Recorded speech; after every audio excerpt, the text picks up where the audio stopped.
Good afternoon and welcome to FA Cup Match of the Day, in which we're covering fully three outstanding games involving teams from all around the country. From the East Coast, the tie of the round, Ipswich versus Aston Villa, which produced a nerve-wracking non-stop contest, and the most dramatic shot of the round as Terry Butcher was forced to change his mutilated shirt after a collision with Peter With. From the northwest, an equally tense game between two clubs, Everton and Arsenal, whose traditions in Cup and League compare favourably with any. And finally from Wales, their team of the year, Second Division Swansea City, against First Division Middlesbrough. And from that match, arguably the most spectacular goal of the season so far. George Courtney, last year's Cup final referee, is the man in charge. And here we have a match which surely would have done justice to this year's 100th FA Cup final at Wembley. As it is, here in the third round, the two captains lead unchanged sides, at full strength that is, with George Burley coming back at number 2 for Ipswich Town, and the unlucky man to stand down is Steve McCall. And the Aston Villa side, led by Dennis Mortimer, shows the return of Peter With at number 9, which means that David Geddes, whose run made the winning goal of the 1978 Cup final for Ipswich Town, has to start the match on the bench. Ron Saunders, as usual, choosing to sit down on the bench by the side of his players. His opposite number, Bobby Robson, prefers the view, at least in the first half, from the stand. The wind is obviously going to be quite a problem. It's very strong, and in the main is blowing from left to right. Aston Villa facing an impressive record that Ipswich have here at Portman Road. 15 matches played, 10 won, 5 drawn, and only 6 goals conceded.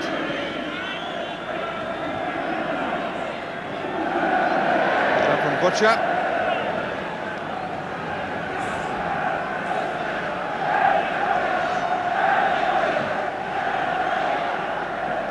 It's Gary Shaw. Tackle was by Gates.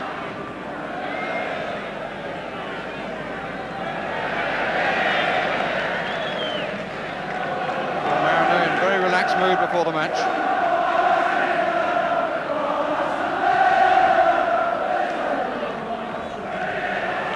Mortimer. Burley with the back pass.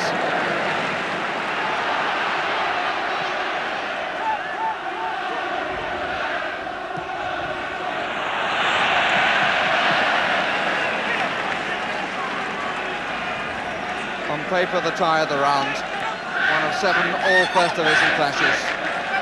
This one between the two teams in second and third places on the heels of Liverpool in the Football League. It's been given to Ipswich against Peter With. Brazil has got himself unmarked out on the left. Nobody's picked him up at all. And it was stopped by Evans. Osman finding control impossible, but Alan Brazil is completely unmarked. Got himself behind Kenny Swade and nobody picked him up.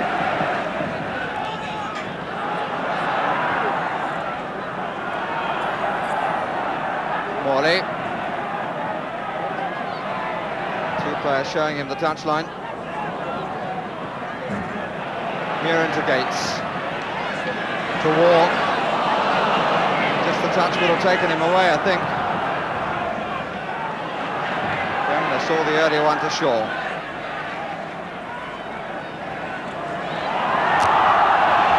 A little unlucky there, I think. I don't know if we saw that as accidental.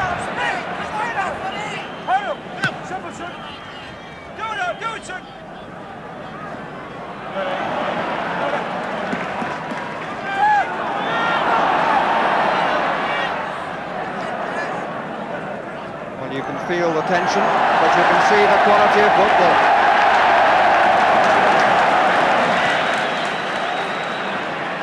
Again, the wind helped a bit then. There's Brazil. There's Mariner! Well deserved on the balance of play. Paul Mariner's 14th goal of the season. And a marvellous goal it was too. involving a total of 5 players, 2 of them being involved twice. Brazil starting it on the halfway line on the left-hand side, getting there for the telling pass on the far post when Mariner to put it in.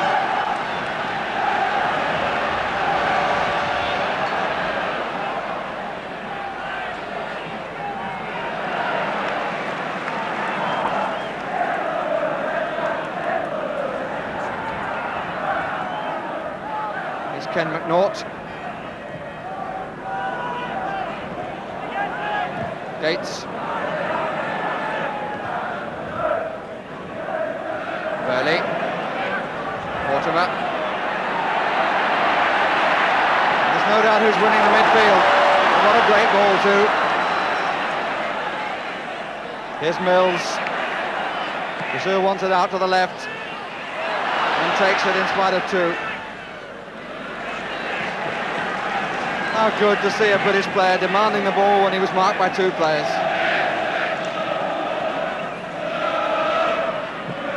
Gates.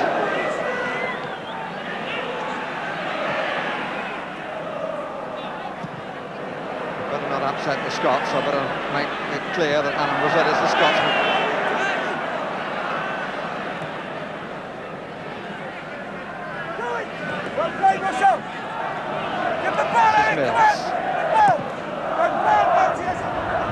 McNaught and Brazil again, what a header!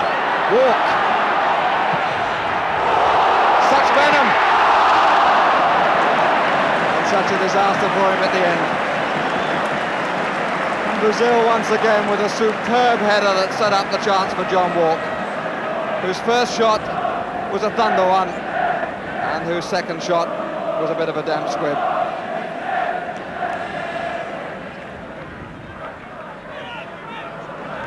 Remains up with cautious sharpness of action from Arnold Mirren, and brings Villa supporters very much to life. Shaw in line with the near post, with in front of the goalkeeper, or Evans in front of the goalkeeper, and with on the 6-yard line.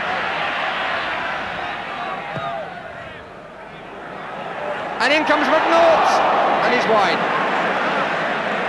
It was interesting then, as he got his header in, that Paul Mariner put his hands to his head, because he was the man trying to mark Ken McNaught.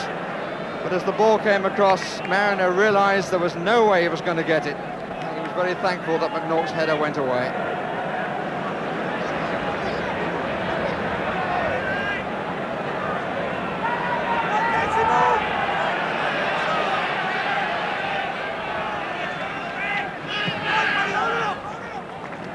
Brazil resisted the challenge well, which was a foul.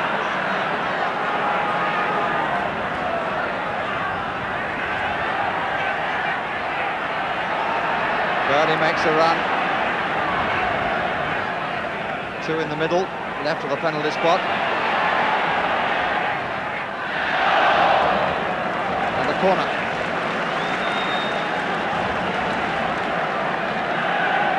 Villa have certainly tightened up after a difficult opening. Tony Butcher just outside the 6-yard box, or halfway between the 18-yard line and the 6-yard line. Osman is up as well. It's cutting a lot. And it came off Evans, who didn't know too much about it. It curled and it spun.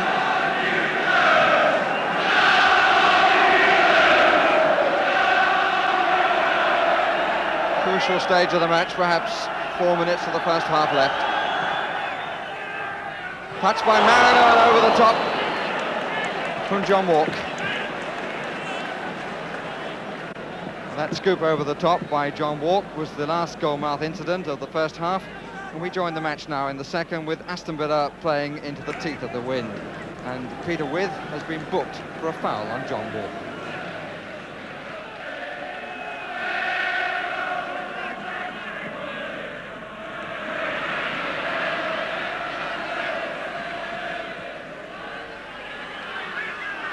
Play again by Butcher. That was accidental, but it certainly hurt him. Tyson with the ball.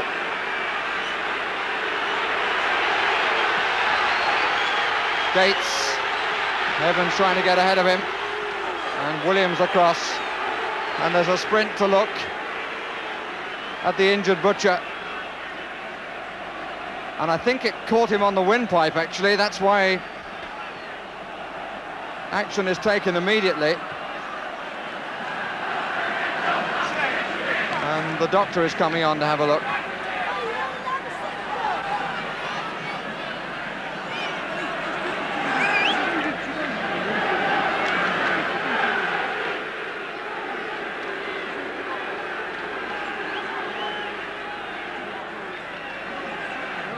He's all right, looking a little bit bemused. Getting a few whistles now as he bears the not inconsiderable torso to the crowd. But look at the marks on the back of his left shoulder.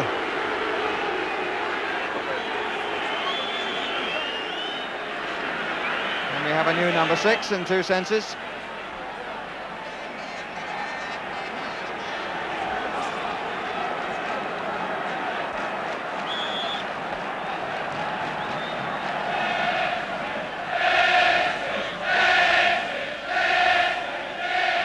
Gates, Tyson, and well away by McNaught. Burley. Aston Villa have been out in the third round 3 times in the 5 years since these two met last. Well played by Walk. Everything's on the far post. This is Tyson, who tried for the near. And Rimmer was equal to it. Got down well then, Jimmy Rimmer.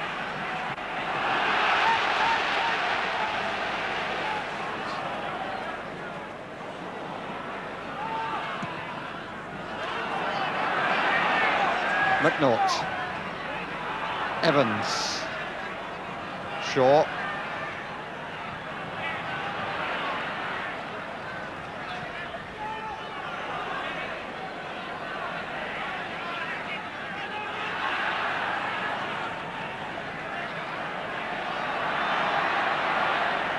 Mortimer with Shaw. Williams has come up, number 3.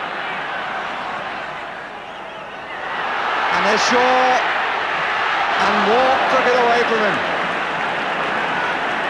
And there were some agonising moments then for both sides. Cooper has come for it, gets the punch.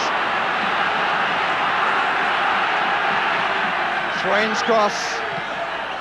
Birdie's clearance, back to Williams again. Cowans. And Mills let it go. And it fell nicely.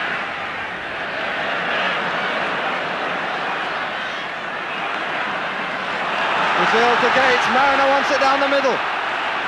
He's come a bit wider now. Number 9.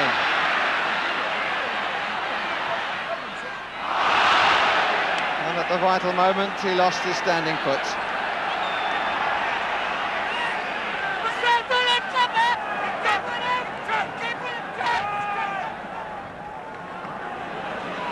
Morley, and that could well be Tony Morley's last action of the match. Indeed, off he comes, and the former hero at Portman Road, the man whose run and pullback made the winning goal in 1978 for Ipswich Town, gets now the chance to unhinge them in this season's FA Cup competition. And he's got 15 minutes in which to do it. Gates.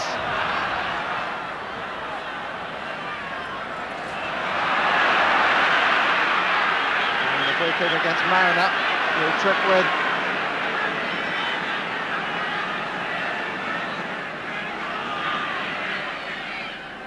With again. No sting at all.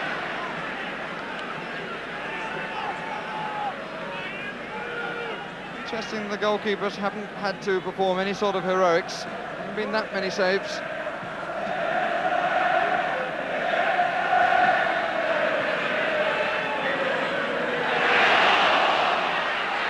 Feel for handball, but not given. Swain on the overlap, the ball with width. Bremner. Shaw. And the flag says yes. And the referee, who was rather nearer the incident, gives the free kick.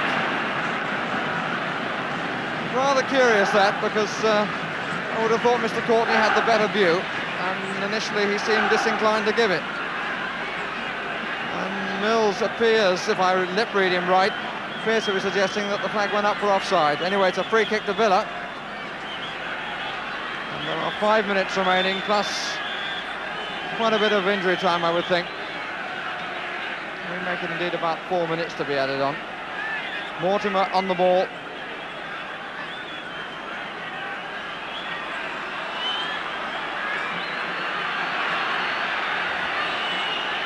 And is the wall 10 yards?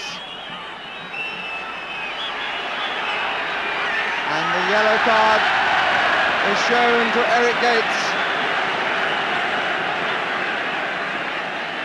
who was the man who was threatening the kicker.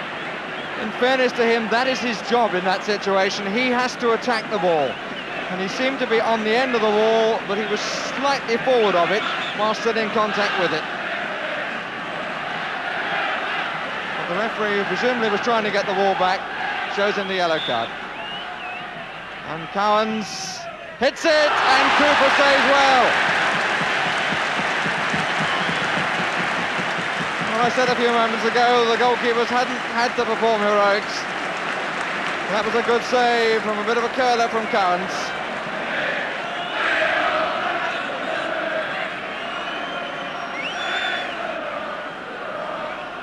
Look at them, poised to leap up and applaud.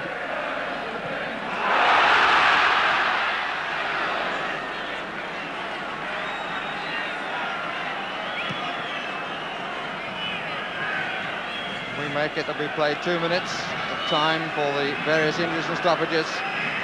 There was a long one to Butcher. Mortimer. Gary Shaw. With stood still for a moment, and that cost him everything.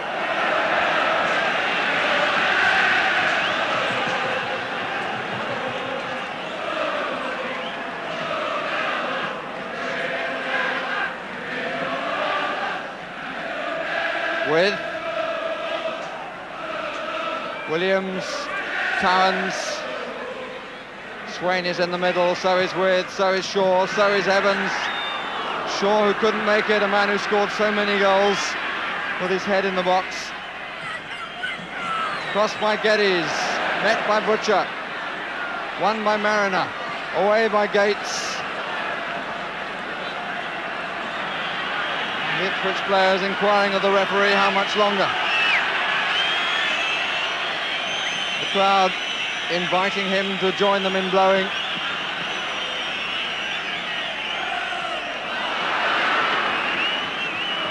It's out of play for the throw.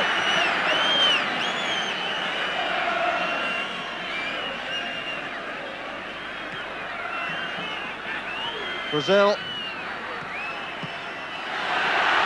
And he's chasing after it. Will meet Rimmer again, halfway inside his own half.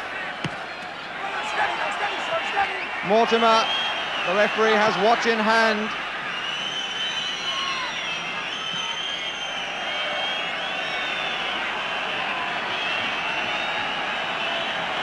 And they'll be in no hurry to return it.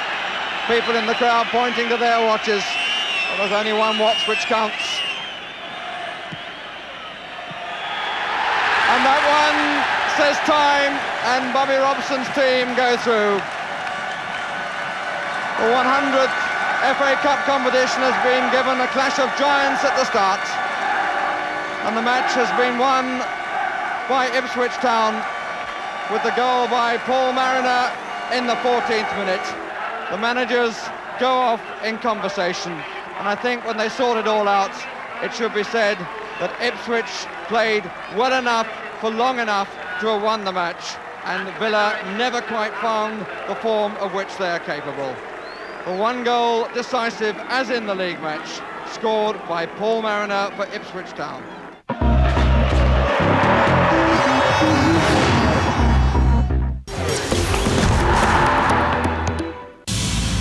Chelsea play Manchester United live, and we don't have the rights to it, so we don't care. Why watch a live match where you don't know the score when you can watch a whole day's worth of classic, fantastic ones where you do? Just simply great games. Chelsea v Manchester United, exclusively not live on ESPN Classic. Saturday at 11:30 on ESPN Classic.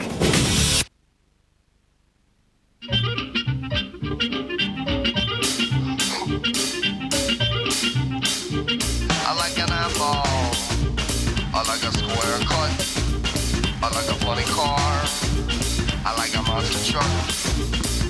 Color pop and a funding stomach. Cocoa mop, I stop nothing plummet. Fun on top if I eat the crocodile.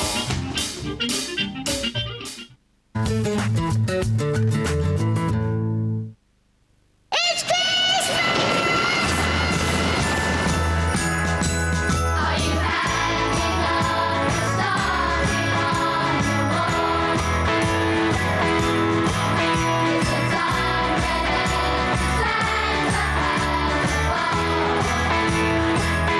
So here it is, Merry Christmas, everybody's having fun. Asda have even more gifts for less this Christmas. So make sure you've got enough wrapping paper. More for you for less. That's Asda price. 1, 2, 3, 4.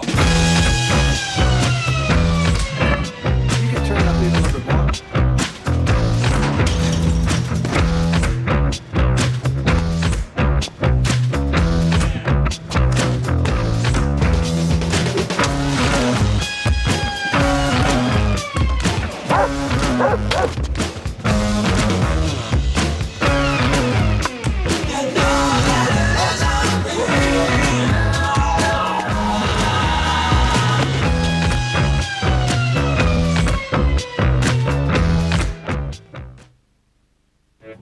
The best of Christmas gifts are in store at Sony Centres and online at Sony Style with expert help and advice. And right now, save up to £300 when you buy selected Bravia HD Ready LCD TVs with a Sky HD box. Plus the sensational new 7-megapixel T10 digital camera for $249.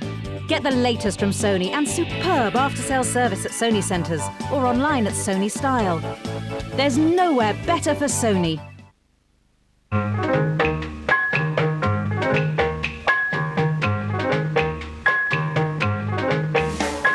look at him, baby. I'm gonna lay back down. Now look at him, baby. I'm gonna lay back down.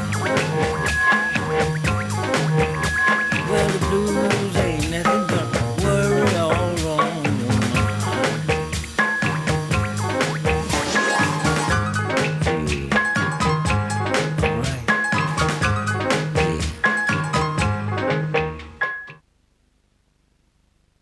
He's smoking and larger than life. They don't call him beefy for nothing, you know.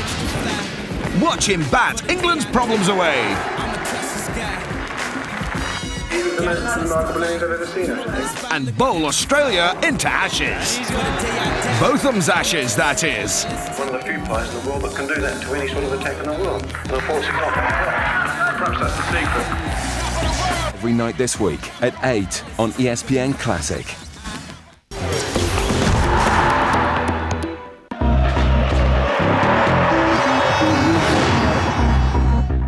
Well, there wasn't a lot of shopping done in Liverpool yesterday, especially by the men, because the odds are that if they weren't watching Liverpool overwhelm Altrincham, they were at Goodison Park to see Everton play Arsenal, a game which predictably was a much closer contest. Your commentator, and as it happens, was born in those parts too, Alan Parry. The Everton fans who last season followed their team to the FA Cup semi-final. But these Arsenal supporters have been all the way to Wembley for 3 successive years. And today Arsenal begin their bid for a record-breaking 4th final in a row on a ground where they've won only once in their last 23 visits. Back in the Arsenal side after injury is David O'Leary, who hasn't played since the league game against Everton back in November. O'Leary, who replaces Steve Walford, returns as captain. Everton feel the same team which had an unhappy Christmas, losing both their holiday league games, with club captain Mick Lyons the substitute.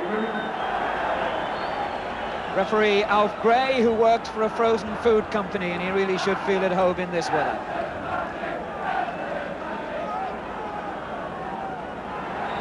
So Arsenal kick off wearing their chain strip of yellow jerseys and the dark blue shorts. The big problem for both sides today, this strong gusting wind, which is behind Everton's backs in the first half. This is Ricks. And a first touch for O'Leary. Devine. And the linesman flagging offside against Alan Sunderland. Bailey for Everton. Hartford coming to receive it. Difficult for Ratcliffe. He did well to find Bailey again. Talbot, who gets back and covers ground so well for Arsenal. Jennings getting good distance despite kicking against the wall. Stapleton. Talbot wants it quickly in the middle. Away by Hartford. Easter. Berardi. And O'Leary, despite having missed 6 matches, his timing as impeccable as ever. Kidman. Oh, he still got there before Devine, and Jennings had to be quick and brave. The danger's still not gone as Devine plays it straight to Billy Wright. Offside given. Jennings then saw the danger quicker than anybody else and reacted to it splendidly. Sunderland. Stapleton, Sunderland again, but right in the way. Ratcliffe. Kidman having to chase. Easter has gone on a run for him upfield, but he plays it short for Hartford. Ratcliffe. Right, he's got Bailey wide on the left.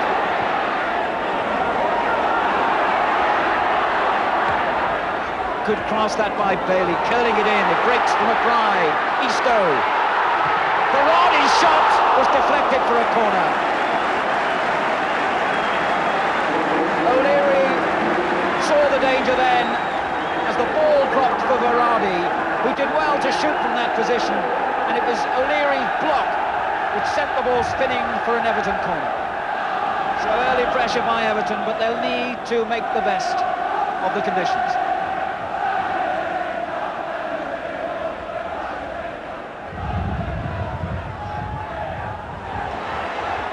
Young. Hartford.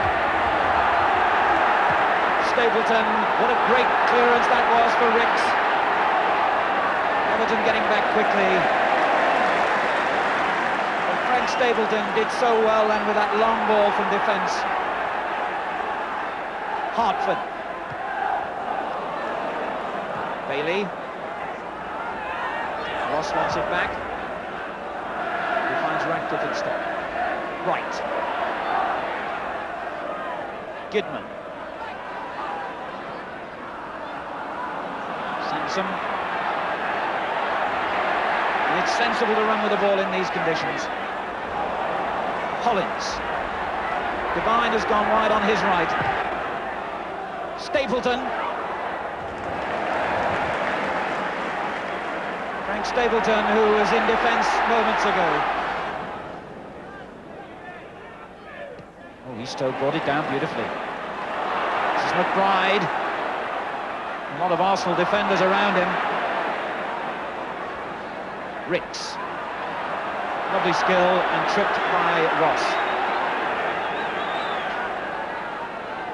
Trevor Ross, who began his career at Arsenal and played around 60 games in their first team.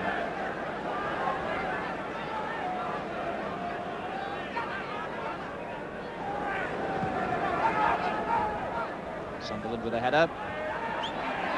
Ricks. White.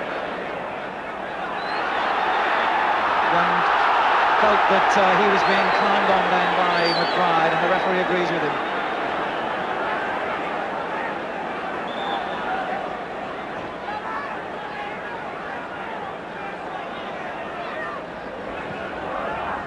Sanson finding Sunderland, who finds Getty.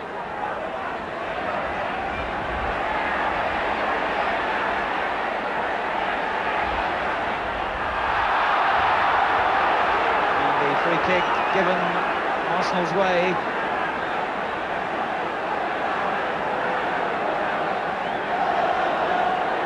So both Willie Young and David O'Leary coming forward for this Arsenal free kick. Could reach Young too, it has. Stapleton underneath it. Getting got the shot in, and only just wide. Well, the danger then came from Willie Young's header from the Ricks free kick. It went down to that crowd of players, and Everton couldn't get it clear. Getting snapshot in the end was very close to giving Arsenal the lead.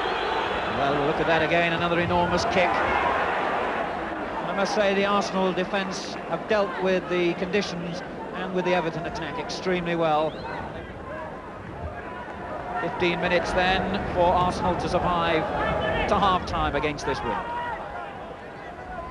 Bailey, Young in the way.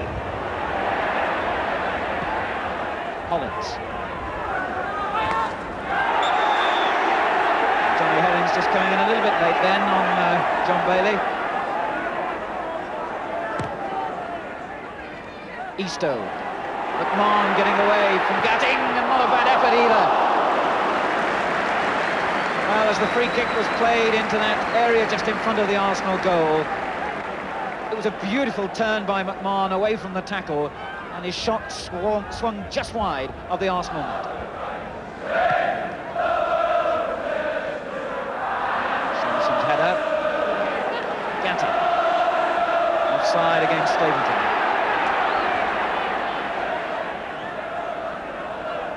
Eastoe.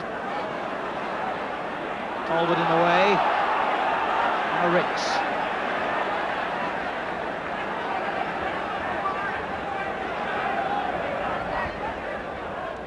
Right. This is Bailey. McBride. Young in the right place at the right time again. Now Ricks. Ross getting back well, but it dropped for Sunderland. And Ross then, who made the initial mistake, chased back to recover fine. So once again, the big guns O'Leary and Young joining Stapleton and Sunderland in the Everton goal mouth for this Arsenal corner. Young, usually the target man, number 6 in your picture. Young again. Oh, and McDonough did well then. The corner flighted over, swerving in the wind. Young didn't really get much power with that header, but the direction was good, and McDonough did well to get right behind the ball. McMahon, Berardi. Back again to McMahon. Well, this youngster can really hit the ball. Good build-up that by Everton. And when the return ball was played into space, McMahon made the most of it with that right foot shot.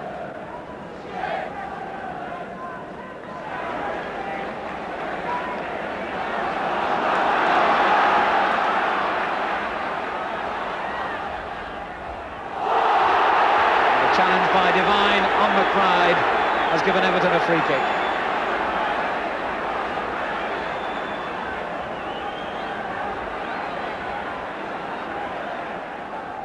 Chipped in for Eastoe, O'Leary's header, corner.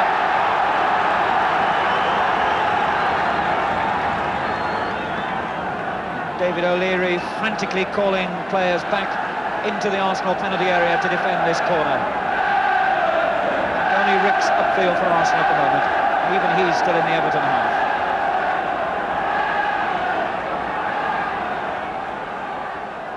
A lot of jostling for position on the near post. Good firm header away by Ratcliffe. Will it break for Verratti? O'Leary in the way. Verratti's shot!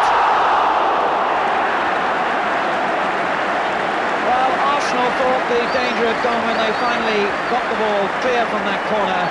But as it was played back into space for Imre Verratti, he beat O'Leary's challenge and clipped his shot only just wide. Ratcliffe, McMahon, Bailey. Oh, Sansom has given it straight to McBride. Well, the long ball from the left looked easy for Kenny Sansom, and he brought it down well, but then played it straight into the path of Joe McBride, who shot rather hurriedly in the end. He had more time than I think he realised, and the result was that Arsenal get a goal kick. And Everton ready to make a substitution. Imre Verratti will be the man to come off, and Mickey Lyons, the club captain and Everton's longest serving player, who can play in almost any position but will obviously go up front. And a final throw by Gordon Lee to try and win this game in the last quarter of an hour.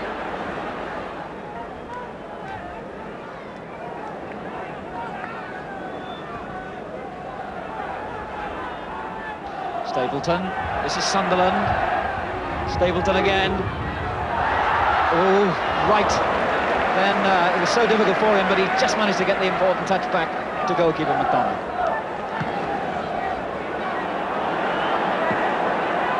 Sansom, Ricks, Young.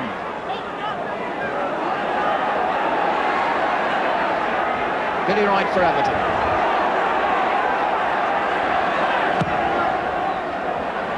Swung high for Lyons. This is Hartford. McMahon, what a good ball. But Stapleton denying Bailey, but his persistence has paid off.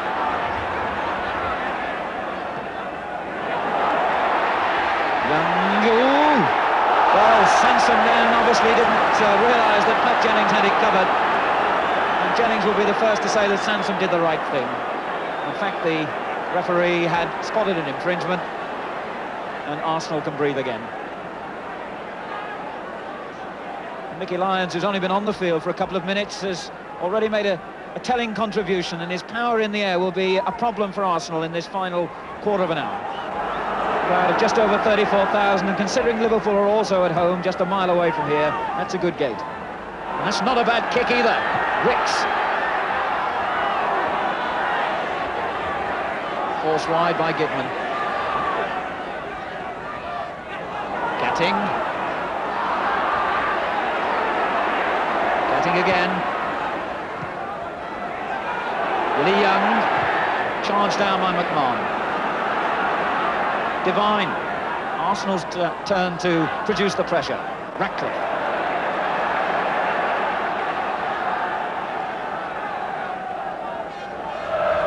This is Divine. Sunderland. Right with the clearance. McMahon, a lovely through ball from McBride. Young coming across quickly. Lyons is in the centre. And Sansom has turned it into his own net. And with 6 minutes to go, Everton have taken the lead. Arsenal must have thought they'd survive, but they were caught by the speed of that Everton counter-attack. McMahon stabbed it through. McBride looked for Lyons in the middle, and as Sansom came across trying to clear, he turned the ball into his own net. Everton 1, Arsenal 0. And Arsenal throwing on Brian McDermott as a late substitute. And really now up against it. This is Sunderland.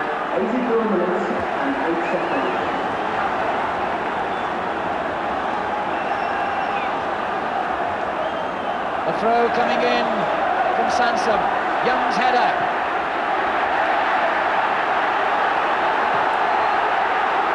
This is Ricks.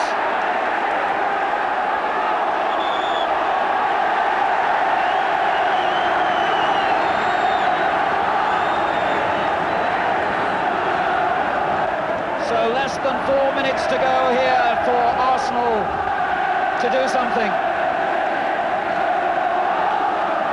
They They've been in 3 successive FA Cup finals. They created history by being the first team to play in 3 Wembley finals, but now they face defeat in the 3rd round.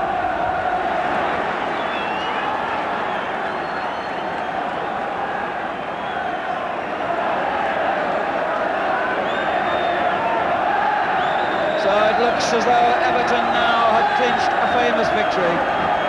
Less than a minute to go. Gatting's clearance, and Arsenal surely are beaten.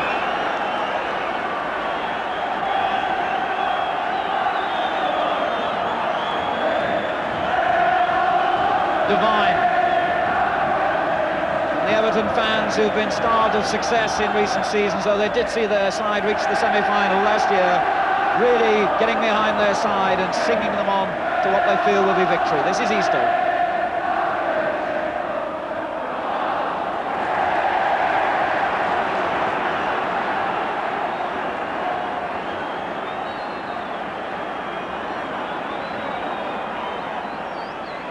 Lyons. Ross. Everton full of spirit now. O'Leary. Lyons. It's gone in. No, the linesman is flagging, but the referee has given the goal. And John Bailey was so delighted that he lifted the referee on high. But wait a moment, the linesman can't decide.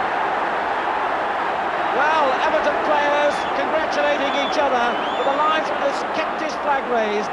The referee has gone across to check with him and has still given the goal. And there's no doubt about that one. Mickey Lyons the scorer. And Everton are through to the 4th round. In the 90th minute, Everton's persistence paid off. A good build-up, and Lyons stabbed the ball towards goal.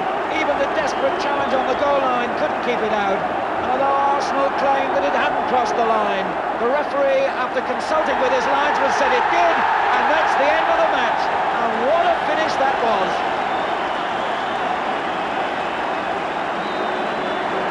Gordon Lee disappears back to the Everton dressing room. Kenny Sansom holds his head. Having got the deflection which set Everton on the road to victory, Mickey Lyons got that 2nd goal, though Arsenal still arguing that it didn't cross the line. And it's given us a storming finish to this cup tie. And a final scoreline at a joyous Goodison Park. Everton 2, Arsenal 0, and Arsenal's bid to make FA Cup history is denied them at the first hurdle.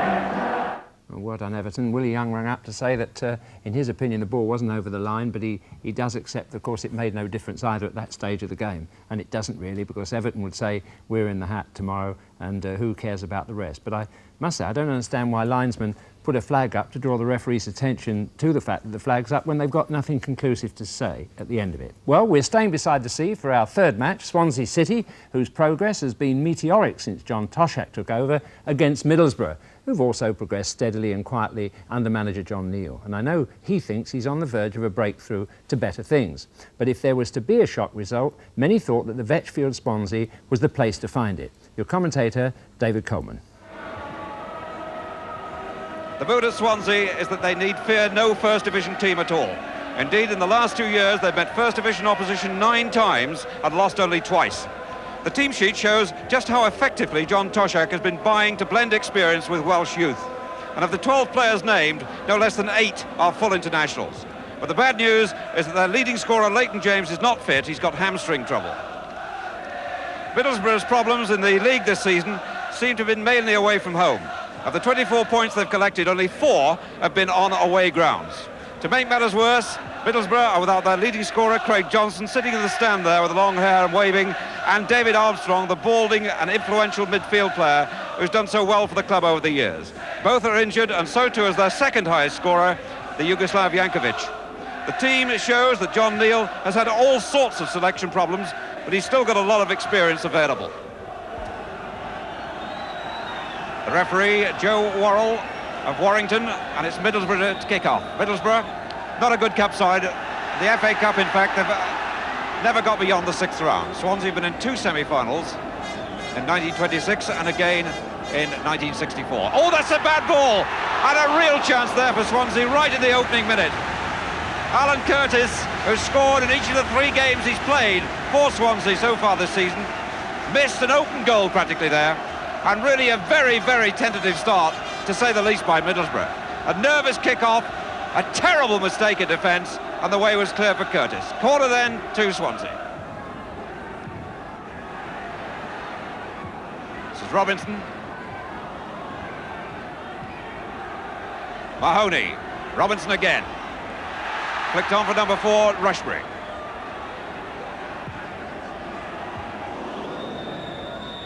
Wessel's gone, at free kick to Middlesbrough. Well, what an anxious start by the northeastern side. Jim Platt, the Northern Ireland international, glad to have survived that. Swansea's leading scorer, Leighton James, in the centre with the glasses. An injured spectator. Robinson there covering.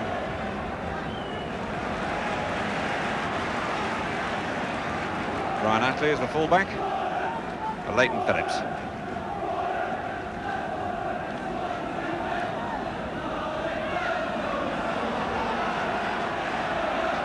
Rushbury waving players into position. Number 10, Jeremy Charles. Swansea captain. Attlee. Oh, he hit the post! Robbie James hit the post with a brilliant volley. Absolutely superb volley. The goalkeeper beaten, and it came back off the post.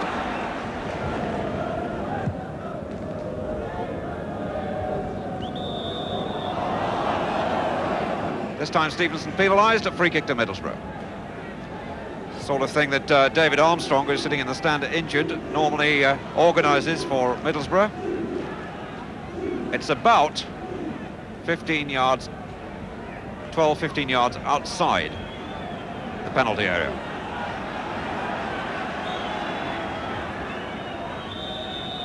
Flicked by Craggs to Proctor, and it's gone for a corner, just touched the blocking players. Joe Worrell, the referee, in the background. The signals are always very clear.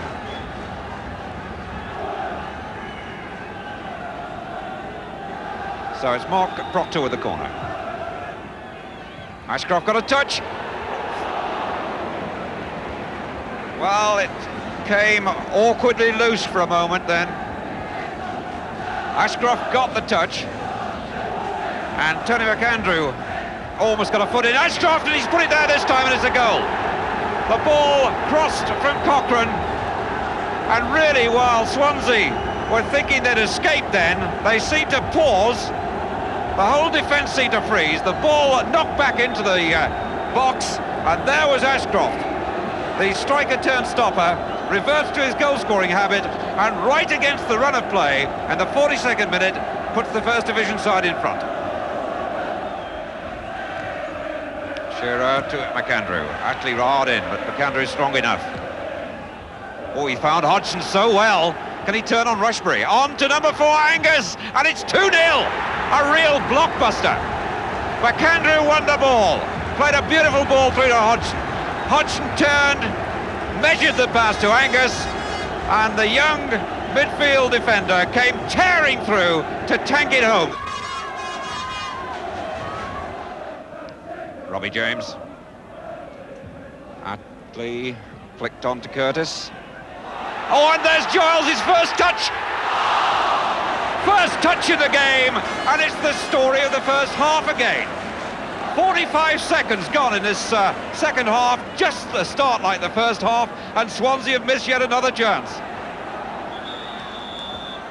Well, it's very awkward for a player when he comes on like that. He's not really heated up to the pace of the game, but the chance was there and should be taken. Proctor miskicked, and the ball is bobbling and bouncing and chattering on this pitch. Getting a lot of bad breaks. Giles. Corner. Certainly with the wind and the uneven pitch, it really is rippling on occasions when they pass it, chattering over the uneven ground. The players having problems. Oh, kicked up the line. Stevenson got it there. The defender was on the line. It was Stevenson's header, but the defender knocked it straight back. It was straight at him. The reflex was there, and it's out again. Now Rushbury. And number 12, Giles, offside. And the referee, Joe Worrell, absolutely in line with play, and there will be few quarrels with that. Swansea look disappointed, but they're not arguing.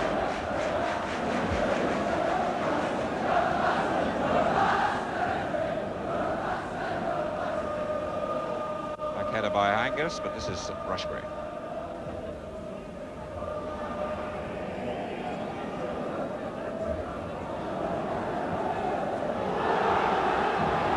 Hodgson, he's wide and he's got an empty goal, and he's there, 3-0. The man who's caused so much trouble throughout this match, and he surely now puts it beyond Swansea's reach. Hodgson battling away up front. He really has been a thorn in this Swansea defence. He's fought for everything, he's shown skill and speed, and there he showed finishing ability. Curtis. Cracks.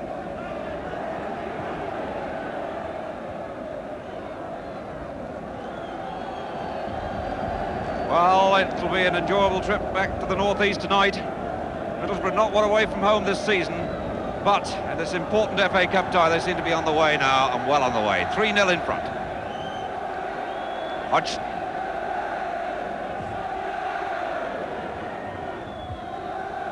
Oh, what a spectacular effort, it is there! Terry Cochrane scores one of the most spectacular goals of the season. He goes across the Middlesbrough supporters to celebrate, and no wonder. There was absolutely nothing on there. The ball just bobbing around. It was loose to Cochrane. He speculated, and they accumulate as well.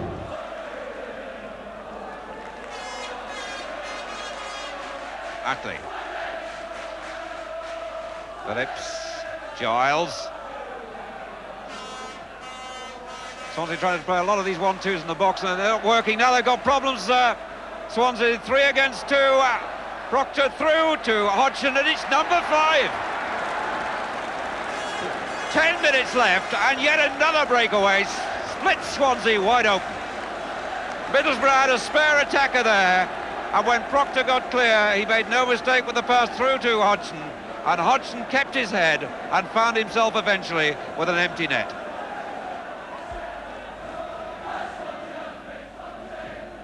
Terry, do you score many like that? No, they just come once in a while. Very special. Now, when you got the ball, it broke loose. Were you aware of the sort of geography of what? Well, the ball was knocked to the far end of the 6-yard box, and I got into the middle, so I knew I was somewhere near the goals, especially in the middle. So instead of trying to turn on it, I just tried an overhead kick, which I do these wee things in training. You know, sometimes they come off and sometimes they don't, but it came off on the day.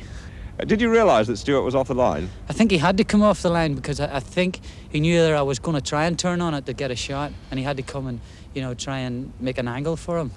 And when he did, like, I think he was surprised, like, you know, that the ball just went up over his head. Were you surprised? Well, I think they say a goal's a goal. Oh, what a spectacular effort, it is there! Terry Cochrane scores one of the most spectacular goals of the season.